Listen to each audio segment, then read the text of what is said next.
नमस्कार, स्वागत है आपका। आप देख रहे हैं इंडिया वॉइस और मैं हूं आपके साथ योगेश पांडे। झारखंड में लगातार ईडी की कार्रवाई जारी है। पंकज मिश्रा पर लगातार ईडी का शिकंजा कसता जा रहा है। पंकज मिश्रा ने अपील दायर की है और वो कहा, इस अपील में दरअसल उसके वकील की तरफ से कहा गया कि जो भी आरोप उस पर भ्रष्टाचार के लगे हैं वो गलत आरोप लगे हैं। उसने जो भी खनन का काम किया है उसके पास पट्टे हैं, वैधानिक तरीके से उसने खनन कराया है।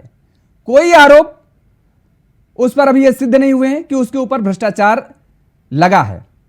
यह दलील दी गई है, लेकिन राहत मिलने का नाम नहीं ले रही है।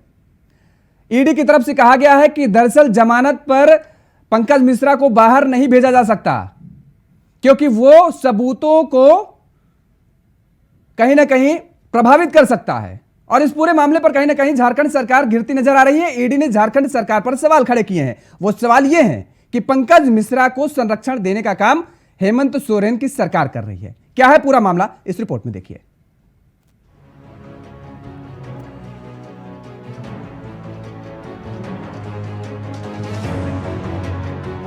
झारखंड के मुख्यमंत्री हेमंत सोरेन के विधायक प्रतिनिधि पंकज मिश्रा को राज्य सरकार का संरक्षण प्राप्त है। वह पावर एंजॉय कर रहा है। न्यायिक हिरासत में रहते हुए रिम्स में इलाज के दौरान उसने करीब 300 फोन कॉल किए। उसका राजनीतिक रसूख ऐसा है कि साहिबगंज थाने में उस पर दर्ज प्राथमिकी की जांच में उसे निर्दोष बताया गया। दरअसल पंकज मिश्रा की जमानत याचिका का विरोध करते हुए ईडी की ओर से कोर्ट में यह दलील दी गई है। जमानत याचिका का विरोध करते हुए ईडी की ओर से कहा गया है कि अभियुक्त पंकज मिश्रा न्यायिक हिरासत में रहने के दौरान भी लगातार पुलिस और राज्य के अधिकारियों से बात करता रहा। उसके सहयोगियों के अलावा रिम्स में उसकी सुरक्षा में लगे पुलिसकर्मियों ने भी उसे फोन की सुविधा मुहैया कराई। वह अपने सहयोगियों की मदद से अब भी अवैध कार्यों को अंजाम दे रहा है। ईडी ने कोर्ट को बताया कि अभियुक्त पंकज मिश्रा प्रभावशाली व्यक्ति है। सर्विलांस में लगाए गए उसके एक फोन कॉल की जांच से पता चला है कि वह अपने राजनीतिक रसूख का इस्तेमाल करता है। अब बीजेपी एक बार फिर से सवाल खड़े कर रही है कि पंकज मिश्रा को सरकार का संरक्षण मिल रहा है, आखिर भ्रष्टाचार को सरकार का संरक्षण क्यों? निश्चित रूप से जो ईडी ने भी आज सारी बातें कही हैं कि उनको सत्ता का संरक्षण प्राप्त है और वो पावर एंजॉय कर रहे हैं। रिम्स में रहने के दौरान अपने ड्राइवर के माध्यम से, अपने कुछ निकट के पुलिसकर्मियों के माध्यम से जिस तरह से उन्होंने बातचीत की, ये सारी चीज़ें अब रिकॉर्ड में हैं। और मैं समझता हूँ कि जो डेटा ईडी के पास है उसको वो नकार नहीं सकते। और जिस तरह से सत्ता का संरक्षण की बात कही जा रही है, चिंता का विषय है कि एक अपराधी अगर पुलिस के संरक्षण में भी अपना धौंस दिखाए और पुलिस वालों पर और अधिकारियों पर दबाव बनाए तो सरकार के लिए शर्मसार होने का विषय होता है। हालांकि सत्ताधारी दल के नेताओं का कहना है कि राज्य सरकार ईडी को लगातार सहयोग कर रही है, लेकिन विपक्षी पार्टी बीजेपी के पास जनहित के मुद्दे नहीं है। ऐसे में बीजेपी जानबूझकर इस तरह के सवाल खड़े कर रही है। देखिए, भारतीय जनता पार्टी सिर्फ विधवा प्रलाप करना जानती है और जिस प्रकार से ईडी की कार्रवाई और उसके बाद जो चीज़ें पब्लिक डोमेन में आ रही हैं, जो चार्जशीट में मामला सामने आ रहा है, उससे पहले ही भारतीय जनता पार्टी इस प्रकार के अनर्गल आरोप क्यों लगाती है? किसने ये उनको आधार दे दिया? लगातार जिस प्रकार से जांच की कार्रवाई चल रही है, ऐसा लग रहा है मानो पूरी तरह से ये नैरेटिव सेट करने की दिशा में कार्रवाई की जा रही है, प्रतिपक्ष के नेताओं की छवि को धूमिल करना। दरअसल ईडी की तरफ से चार्जशीट दाखिल की जा चुकी है। 2000 पन्नों की चार्जशीट में साहिबगंज जिले में अवैध खनन के जरिए करोड़ों रुपए अर्जित करने का आरोप पंकज मिश्रा पर लगा है। इंडिया वॉइस के लिए रांची से राकेश कुमार की रिपोर्ट। तो पंकज मिश्रा पर अवैध खनन के जरिए अवैध अकूत संपत्ति अर्जित करने का आरोप है, मनी लॉन्ड्रिंग का आरोप लगा है। तमाम सारे आरोपों के बीच में हेमंत सरकार भी घिरती नजर आ रही है। दरअसल पंकज मिश्रा हेमंत सोरेन के विधायक प्रतिनिधि हैं और ऐसे में हेमंत सोरेन के विधायक प्रतिनिधि के तौर पर पंकज मिश्रा के घर से सीएम सोरेन की चेकबुक मिली। उस चेकबुक में 2 चेक ऐसी मिली जिन पर सीएम सोरेन के साइन तक थे और इन दस्तखत को लेकर के भारतीय जनता पार्टी सरकार को कटघरे में खड़ा करने लगी है। तमाम सारे आरोप लगे हैं। अवैध खनन, अवैध पट्टा मामले को लेकर के ये आरोप लगे हैं पंकज मिश्रा पर कि अपने रसूख का दुरुपयोग करते हुए ये पूरा भ्रष्टाचार को अंजाम दिया गया है।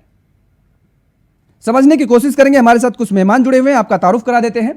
प्रदेश प्रवक्ता भारतीय जनता पार्टी के प्रदीप सिंह जी हमारे साथ जुड़े हैं। प्रदीप जी, आपका बहुत बहुत स्वागत है। सुशांतो मुखर्जी जी हमारे साथ जुड़े हुए, मार्क्सिस्ट के नेता हैं। मुखर्जी जी, आपका बहुत बहुत स्वागत है। लक्ष्मी नारायण तिवारी जी कांग्रेस के नेता हैं, बहुत बहुत स्वागत है लक्ष्मी नारायण तिवारी जी आपका। लक्ष्मी नारायण तिवारी जी, सबसे पहला सवाल आपसे, ये जो बातें कही जा रही हैं, राहत देने की बातें कही जा रही हैं और पंकज मिश्रा के वकील की तरफ से यह दलील दी गई है दरअसल अदालत में कि उसके ऊपर जो आरोप लगे हैं वो बेबुनियाद हैं। अभी तक कोई ऐसे सबूत नहीं मिले हैं। उसने जो भी खनन का काम करवाया है, जो भी चिप्स उसने खरीदी हैं, वो सब उसके पास दरअसल जो पट्टे हैं उनके अंतर्गत खरीदा है। अगर ऐसा है तो क्या वास्तव में ईडी गलत काम कर रही है? जो चेक का बताया गया कि चेक मिले, जो तमाम जगह छापेमारी के दौरान कैश बरामद हुआ, मनी लॉन्ड्रिंग का बताया गया कि करोड़ों रुपए मनी लॉन्ड्रिंग में पंकज मिश्रा का नाम सामने आया, क्या ये सब बेबुनियाद है? सर, एक विनम्रता से हम ये जानना चाहते हैं कि क्या जो करोड़ों रुपए की बात अभी आपने कही, क्या वो पंकज मिश्रा के यहाँ से बरामद हुआ? एक दूसरा, जो माननीय मुख्यमंत्री जी के हस्ताक्षर युक्त चेक था, अगर उनके यहाँ से मिला तो हम एक सवाल खड़ा करना चाहते हैं आपके माध्यम से कि क्या अपने विधायक प्रतिनिधि, मुख्यमंत्री माननीय विधायक भी हैं पहले, तो वो क्या विधायक प्रतिनिधि को चेक साइन करके अपने खाते से पैसा निकालकर अगर वहां कुछ कार्यक्रम कराना है तो क्या उनको अपना पैसा देने का अधिकार नहीं है क्या विधायक प्रतिनिधि को? और अगर उन्होंने अपनी व्यवस्था के कारण चेक पर साइन करके दे दिया और उनको चेक मिला, क्या अपराध है ये आरोप लगा देना कि उनके यहाँ से चेक बुक मिला और वो खनन जो किया गया, जितना खनन पट्टा उस व्यक्ति के पंकज मिश्रा के पास था उससे अधिक तो किया नहीं गया। अगर कोई आरोप लगा दिया जाता है सर, तो आरोप अपराध नहीं है, आरोप प्रमाणित होना चाहिए। दूसरी बात यह है कि अभी एक समाचार पत्र में भी आया है कि वहां के डीआईजी ने ये अपने रिपोर्ट में साफ साफ प्रस्तुत किया है अपना जांच प्रतिवेदन कि पंकज मिश्रा पर जो आरोप लगाया गया था वो बेबुनियाद है, निराधार है। लगाने वाले ने उसको इनकार किया है। तो अब इन सभी बातों के मद्देनजर ये कह देना, ये तो बीजेपी की फितरत में है सर। सरकार नहीं गिरा पाएंगे तो ऐसे ठीक है, बदनाम करेंगे। बीजेपी की फितरत में है, लेकिन ये कहा गया कि जब रिम्स में पंकज मिश्रा था उस दौरान भी उसने फोन कॉल किए, उसने अपने रसूख का इस्तेमाल किया, उसके जानने वाले लोगों ने उससे फोन पर बात कराई, पुलिस वाले जो तैनात थे उन लोगों ने भी पंकज मिश्रा को फोन से बात कराई और जो कॉल डिटेल निकाली गई, जो जानकारी सामने आई, उसमें बताया गया कि वो अस्पताल में रिम्स में रह करके भी अपने कारोबार को संचालित करता रहा। क्या यह भी गलत है? क्या ये बताया जाए कि जो कॉल डिटेल है, अगर फोन, मोबाइल फोन, आज बादाम बेचने वाला, वो खोमचा बालू ढोने वाला, कोयला लादने वाला, सबके हाथ में मोबाइल है श्रीमान। मोबाइल से बात करना यह अपराध नहीं है। अब ये कहा जा रहा है कि अपने रसूख का इस्तेमाल करके, तो ये बताया जाए हम लोगों को भी कि पंकज मिश्रा ने कॉल डिटेल के आधार पर क्या किससे बात किया, कितना अपना कारोबार चलाया, किस व्यक्ति से गलत पैरवी के लिए उसने अपनी बातें मोबाइल के माध्यम से कही। मोबाइल से बात करना अगर 300 कॉल डिटेल निकला है और अगर वो आपत्तिजनक नहीं है, जो कानून के परिधि के अंतर्गत है, तो क्या बात नहीं कर सकता है क्या वो?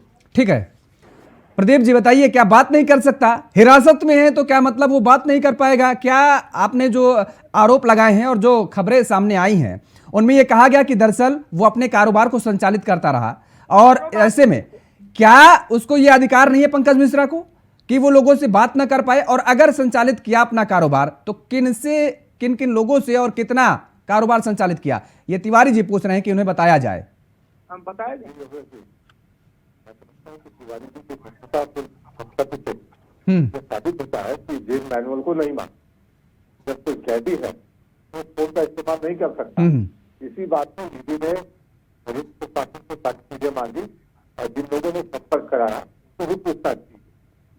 जहां तक प्रश्न की जो आज दलीलें दे रहे हैं पंकज मिश्रा के पक्ष में, तो मैं समझता हूँ कि इन्हीं को वकील रख लेना चाहिए ना।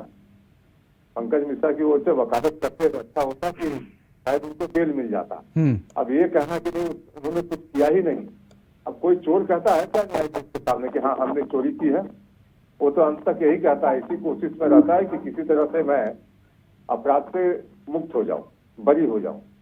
लेकिन जिस तरह की दलीलें दी जा रही हैं कि उसने तो कुछ नहीं किया, बहुत साधु आदमी था वो तो जन कल्याण कर रहा था, सेवा कर रहा था लोगों का, और लोग उसके पास पैसा पहुंचा जाते थे।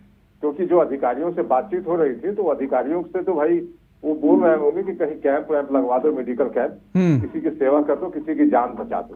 अपने लिए वो कुछ नहीं कर रहे थे, बिल्कुल निर्दोष है। और आपने कहा अपने इंट्रोडक्टरी रिमार्क्स में कि सत्ता का संरक्षण है, सत्ता का नहीं जी, बिल्कुल हेमंत सोरेन का संरक्षण प्राप्त है। क्योंकि विधायक प्रतिनिधि उनके हैं, सीधा संपर्क उनसे, सीधी बातचीत होती होगी। नहीं, ये हमने नहीं कहा, ये ईडी की तरफ से अदालत के अंदर बात कही गई है। ईडी के वकील ने ये बात कही है कि सत्ता का संरक्षण उसे प्राप्त है। वो उसी पर कह रहा हूं मैं, हाँ, कि सीधा संपर्क उनसे है। इतना विश्वास है कि अपने चेकबुक, साइन किए हुए चेकबुक उनके पास वो छोड़ आते हैं। तो आप समझ सकते हैं कि कितना गहरा ताल्लुकात है। ठीक है। और उसके बावजूद भी अगर लोगों को लगता है कि नहीं कुछ किया ही नहीं। मुखर्जी जी आएंगे आपके पास, लेकिन उससे पहले एक छोटा सा सवाल प्रदीप जी आपसे और है। कोर्ट में दलीलें देंगे। ठीक है, ठीक है, एक छोटा सा सवाल और है। हो जाएंगे। एक फुसफुसाहट चल रही है कि दरअसल ये कहा जा रहा है कि पिछले दिनों जो है ये फोन बीजेपी के किसी बड़े नेता को फोन किया गया पंकज मिश्रा की तरफ से, और वो अपने बयानों को लेकर के माफी मांगी गई है। तो उसमें ये सामने बात आई कि दरअसल बीजेपी के नेता ने बड़ा हड़क लगाई है और ये कहा है कि तुमने जो किया है उसकी तुम्हें भरपाई करनी होगी। तो वो कौन सा बीजेपी का नेता है? कुछ आपको ऐसी जानकारी है क्या? वो जानना चाहते हैं हम। प्रदीप जी। जी मुझे तो उस बात की जानकारी नहीं है, लेकिन अगर बातचीत हुई है जिसके तार ढूंढे जा रहे हैं, ईडी जो तार जोड़ने की कोशिश कर रही है कि फोन कॉल के डिटेल्स निकाले जाएंगे, किन किन लोगों से बात हुई, सारी चीजें आ जाएंगी। और मैं समझता हूँ चूंकि मैटर सब जुडिस है तो ये सारी चीजें न्यायालय के समक्ष भी रखी जाएंगी। ठीक है। बातचीत करने वाला कोई भी हो, ठीक, अगर अपराध के दायरे में आता है तो कार्रवाई उसके खिलाफ ही होगी। मुखर्जी जी, क्या आप भी अब सवाल उठाएंगे? क्योंकि ईडी की तरफ से अदालत के अंदर यह बात कही गई है कि सरकार का संरक्षण प्राप्त है पंकज मिश्रा को और वो अपने रसूख का इस्तेमाल कर रहा है। पहले तो बता दें कि तिवारी जी जो बातें रख रही थी वो गलत है। कोई भी बंदी को, वो कैदी नहीं है, बंदी है, बंदी, पर किसी भी बंदी को ये अधिकार नहीं है कि वो जेल कस्टडी में रहे। वो जो रिम्स है वो भी कस्टडी है उसकी। बिल्कुल, वो ट्रीटमेंट में आए हैं, वो कस्टडी है और उसको कोई अधिकार नहीं है कि मोबाइल से किसी से बात करे। अगर एक करे चाहे दो करे, उनके ऊपर निश्चित धाराओं के साथ एफआईआर हुए जो ईडी देख रहे हैं। ये तो अलग बात है कि उसके मामला ये अलग चलेंगे। ईडी के जो भ्रष्टाचार के मामला जो लगा रहे वो मामला अलग चलेंगे, ये मामला अलग चल रहे हैं। और रह गई बात की जो चेक की बात आती है कि उसके विधायक प्रतिनिधि के एक चेक मिले हैं विधायक की, जिस पर 2 में साइन किया हुआ है और वो भरा हुआ नहीं है पैसा। ऐसे होते हैं, हम लोग भी बड़ा विधायक के साथ रहे हैं, घर पे विधायक, बाहर में विधायक, ऐसे होते हैं, लिख के देते हैं। इसके लिए कोई इसको लिए हाय तौबा करने की कोई जरूरत नहीं है, ये होते हैं। लेकिन ये जो जितने पैसे की लेन देन और जितनी भ्रष्टाचार आ रही है वो तो है भाई। जब है तो जांच होगी और जांच के लिए वो आगे है, जांच हो। लेकिन ये बात भी एक देखने की बात है, सब जांचे, सब किसी पर भी जांच अगर हो रही है तो वो जांच एक तरफा हो रही है। अगर आप मनरेगा के मामले को ले ले तो मनरेगा में रघुवंश से लेके आपको अर्जुन मुंडा का पीरियड से मनरेगा है। अब जांच 16 तक की हो रही है, लेकिन पूछता है किससे? हेमंत सोरेन से।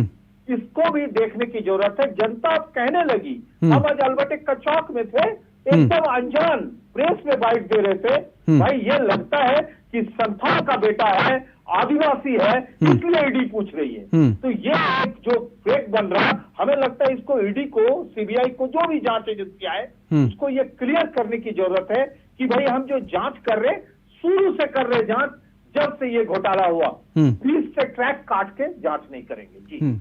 नहीं, लेकिन क्या बात आप कर रहे हैं। ईडी ने तो अब जो है रघुवर सरकार को लेकर के भी, जो खरीद फरोख्त विधायकों का मामला सामने आ रहा था, उसकी भी, राज्यसभा का जो मामला सामने आया था उसकी भी अब जानकारी मांगी गई है। जी। तो आप ये कैसे कह सकते हैं कि एक तरफा कार्रवाई? मैं इतना केवल समझना चाह रहा हूं कि आपने जो भी आरोप लगाए कि पिछली सरकारों पर काम नहीं किया गया या बीजेपी के नेताओं की जांच नहीं की जा रही है, तो ये तो अब रघुवर तो भारतीय जनता पार्टी के नेता हैं, पूर्व मुख्यमंत्री हैं, तो अगर उनके जो राज्यसभा को लेकर के सारी खरीद फरोख्त की जो जानकारी मांगी गई है, तो कार्रवाई तो बीजेपी के नेताओं पर भी हो रही है। नहीं, आपको बता दें, जिस कार्रवाई, वो तो कार्रवाई हो रही है, उसका कोई दिक्कत नहीं, लेकिन जिस कार्रवाई से उसे छोड़े जा रहे हैं वो भी उनकी माध्यम से, उनकी तरफ से अर्जुन मुंडा के समय थे क्लीन चिट रघुवर जी ने दिए थे। माननीय मुख्यमंत्री जी, पूर्व मुख्यमंत्री क्लीन चिट दिए थे। किसको दिए थे? यही साहब को दिए थे, मैडम को दिए थे। तो उस पर जब जांच हो रही है, हमें लगता है कि जांच उधर जाने की जरूरत है और उसको मिले। अगर उन्हें क्लीन मिल जाए तो मिल जाए, अगर इनको क्लीन मिल जाए तो मिल जाए, लेकिन जांच एक तरफा हो तो पूरे जनता, देश की जनता, राज्य की जनता ये कह रही है कि जहां जहां बीजेपी नहीं है वहां जांच होती है, और कोई अगर जांच करते समय वो पार्टी ज्वाइन कर ले, उसको आसाम का मुख्यमंत्री बना देते हैं जी। ठीक है, लक्ष्मी नारायण तिवारी जी अब आपके पास आएंगे। आपने जो बातें कही, लक्ष्मी नारायण तिवारी जी, जो आपने बातें कही उसका जवाब मैं भी देता, लेकिन मैंने इसलिए नहीं कहा, मैं चाहता था कि प्रदीप जी दे या फिर मुखर्जी जी दे, क्योंकि अगर मैं जवाब देता, मैं कहता कि बंदी को फोन अलाउ नहीं है, तमाम सारी चीजें, तो आप सीधे ये आरोप लगाने लगते हैं कि आप भाई बीजेपी से सवाल नहीं पूछते हैं और आपको बोलने नहीं देते। इसलिए मैंने ये बातें नहीं कही। मुझे पता था कि मुखर्जी जी ये बातें जरूर रखेंगे। अब रखी जब उन्होंने बातें, तो अब तो मानेंगे कि गलती नहीं साहब, वास्तव में पंकज मिश्रा ने बात की है तो गलत किया है। मैं भी इसी संदर्भ में कह रहा हूँ, अभी प्रदीप जी बहुत बोलते बोलते बोल दिया कि तिवारी जी वकालत करें। हाँ। हम ये कह रहे हैं कि जब ईडी सब चीज की जांच कर रही है, तो जब पंकज मिश्रा आरोपी होकर के हवालात में बंद है, चाहे रिम्स में हो या जेल में हो, तो फिर उनको मोबाइल किसने अलाउड किया? क्या ईडी इस बात की जांच, इस बात के लिए भी हेमंत सोरेन जिम्मेवार हैं कि जो जिनसे मोबाइल लिया गया उसे पकड़ दिया गया, जानकारी हो गई। हाँ, तब ठीक है। मोबाइल जो 300 कॉल हुआ, आखिर क्यों मोबाइल दिया गया? अरे दिया नहीं गया, लिया गया। कौन देता है किसको? तिवारी जी, आप खुद ही अपने जवाबों में फंसते चले जा रहे हैं। वो जब हवालात में किसी को देता है, वो बताते हैं, अपने नजदीकी लोगों से लेते हैं, तो लिया है। फोन जो कॉल किए वो कस्टडी में है, अभी वो कस्टडी में बंदी है, उसको फोन करने के अधिकार नहीं है। उसके मामला में निश्चित तौर पर एफआईआर हुए। हमको अपनी बात रखने दीजिए। हाँ, रखिए। कि जब वो हवालात में थे, किसने मोबाइल दिया? जिसने मोबाइल दिया उसकी भी जांच होनी चाहिए। क्यों मोबाइल दिया?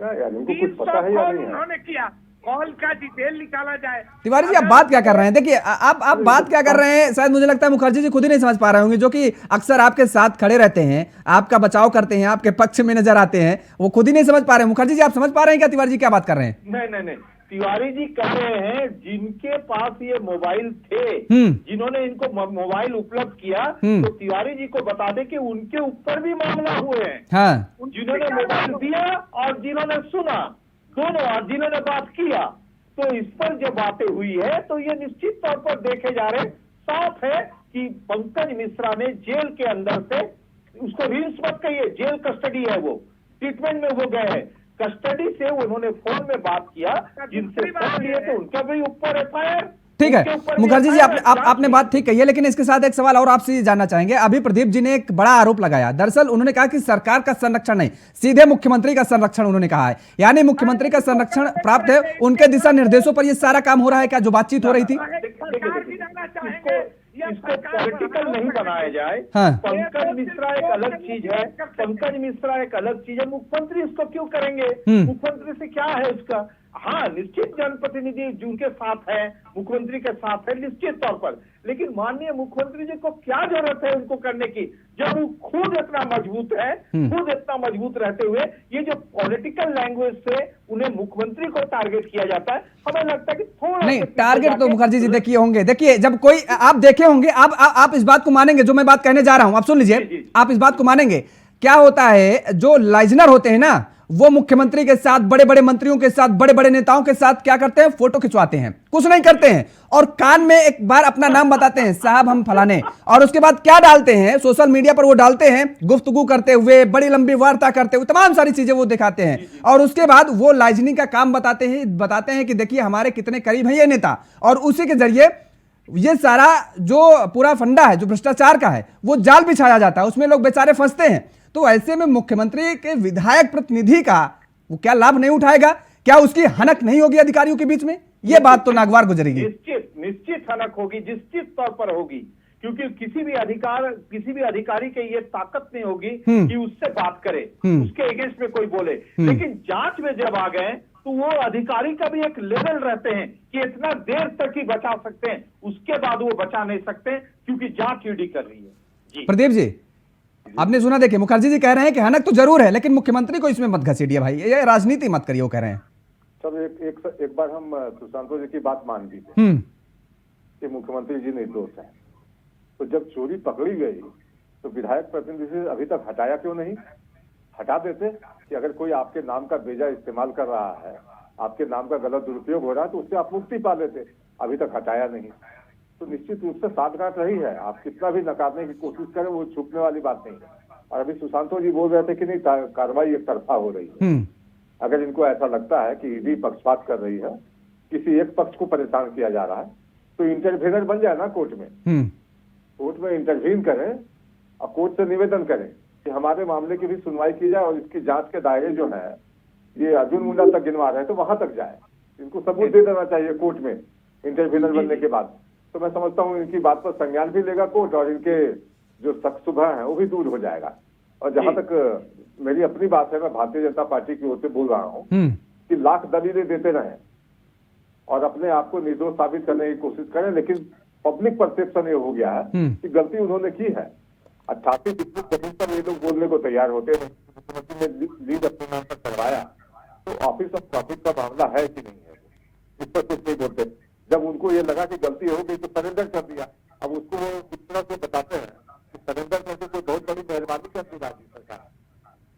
मुखर्जी जी, ठीक, आप एक छोटा सा जवाब दीजिए, उसके बाद तिवारी जी के पास आते हैं। देखिए, अगर आप पाक साफ हैं, आप मुख्यमंत्री की कुर्सी पर विराजमान हैं, प्रदेश का नेतृत्व कर रहे हैं, अगर आप पाक साफ हैं तो ये बात तो प्रदीप जी ने ठीक कही कि आरोप उनके प्रतिनिधि, विधायक प्रतिनिधि पर लगे हैं, तो ये कहा जा सकता था कि भाई ठीक है, इनको हम हटाते हैं, जब तक जांच चलेगी, जब तक ये निर्दोष साबित नहीं हो जाएंगे तब तक इनके पास ये पद नहीं रहेगा। क्या दिक्कत थी इसमें, और अभी तक नहीं कुछ हुआ? आप ये बोल रहे हैं एक विधायक प्रतिनिधि के लिए आप इतने बात तो बड़े बात बोल रहे हैं। यहाँ तो मैं मंत्री रहते हुए भी आरोप सिद्ध हो जाने के, आरोपित हो जाने के बाद फिर देखिए मुखर्जी जी, यहाँ पर दो बातें समझनी होंगी।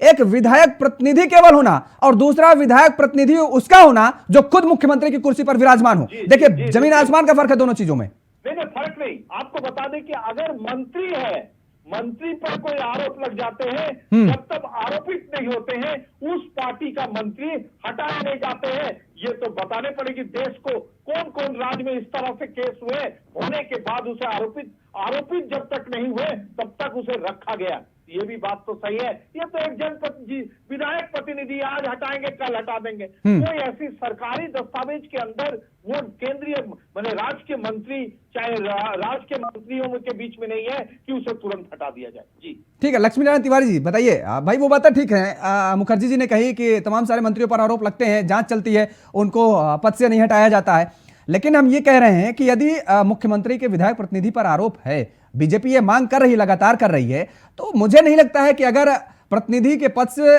पंकज मिश्रा को हटा दिया जाएगा तो किसी काम में कोई दखलंदाजी होगी। अब तो काम वैसे भी नहीं कर पा रहा वो, तो यहां दिक्कत कहां आ रही थी? क्या कांग्रेस ने कोई ऐसी सलाह नहीं दी क्या जेएमएम को?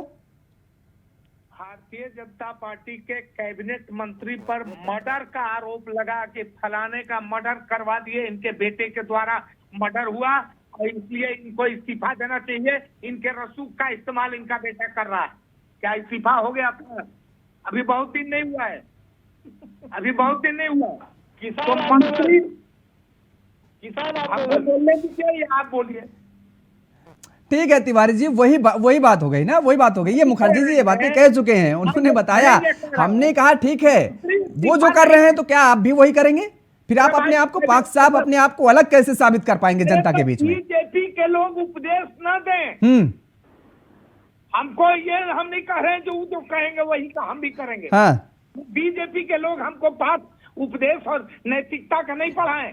मंत्री इस्तीफा नहीं देते हैं, कहते हैं आरोप सिद्ध हो गया। समस्या यही है तिवारी जी, समस्या यही है। आप कहते हैं उन्हें कि वो उपदेश न दे, वो कहते हैं आपको कि वो आप उपदेश मत दीजिए, लेकिन खुद का कोई आईना देखने को तैयार नहीं है, खुद में अंदर झांकने के लिए कोई तैयार नहीं है। वो क्या कर रहा है, जहां पर जिन राज्यों में उनकी सरकारें हैं या उनके नेता किस तरीके से काम कर रहे हैं, इस ओर वो खुद चिंतन मनन नहीं कर रहे हैं। दूसरे लोगों को आप लोग जबरदस्ती उपदेश देने के लिए काम करते नजर आ रहे हैं और ये कह रहे हैं कि एक दूसरे को कोई उपदेश न दे। कैसे संभव है?